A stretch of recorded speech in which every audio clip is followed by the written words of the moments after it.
Oi Freddy, mana mak kau?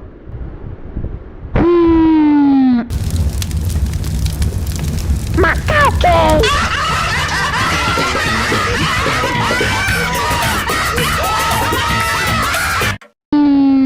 Entahlah, aku pun tak tahu dia kat mana. Mungkin dia tengah pergi beli susu kot. Haiya, mainan apa ni? Bodoh.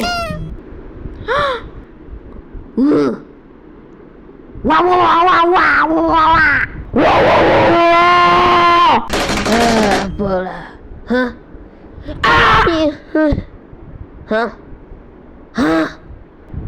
Tinut. Spaghetti aku mana? Kurang ajar kau. Sorry. Sini, spaghetti aku. Bagi balik. Aduh. Aku akan bagi balik lah, tak guna. Bagi balik. Suara jantan tu macam menyampah pula Bagi balik lah, tak Itulah aku pembenci suara dia. Macam suara setan tau tak. Setan Kau ni kata main ke dia. aku? Pula, aduh. Oh. Sabar Freddy. Kot dia terbaling kot kat hang. Kita pun boleh maafkan dia kan? Alah bacot lu lebay. Aduh.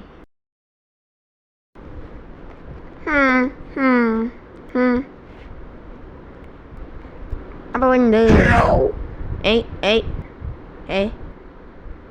Fuyo, kita ada kat USCM. Memang pun. Yeay.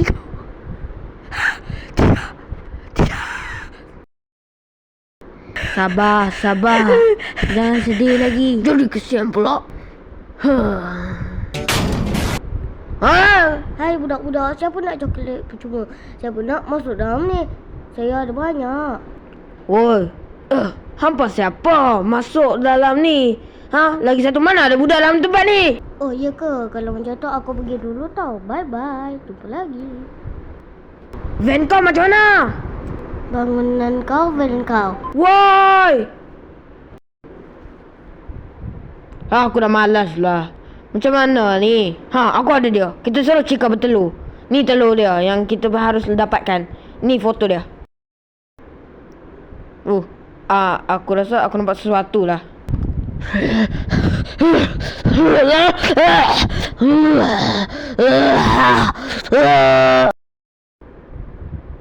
Yang ni baru namanya setan. Freddy, apa idea kau? Kau kata ada tadi.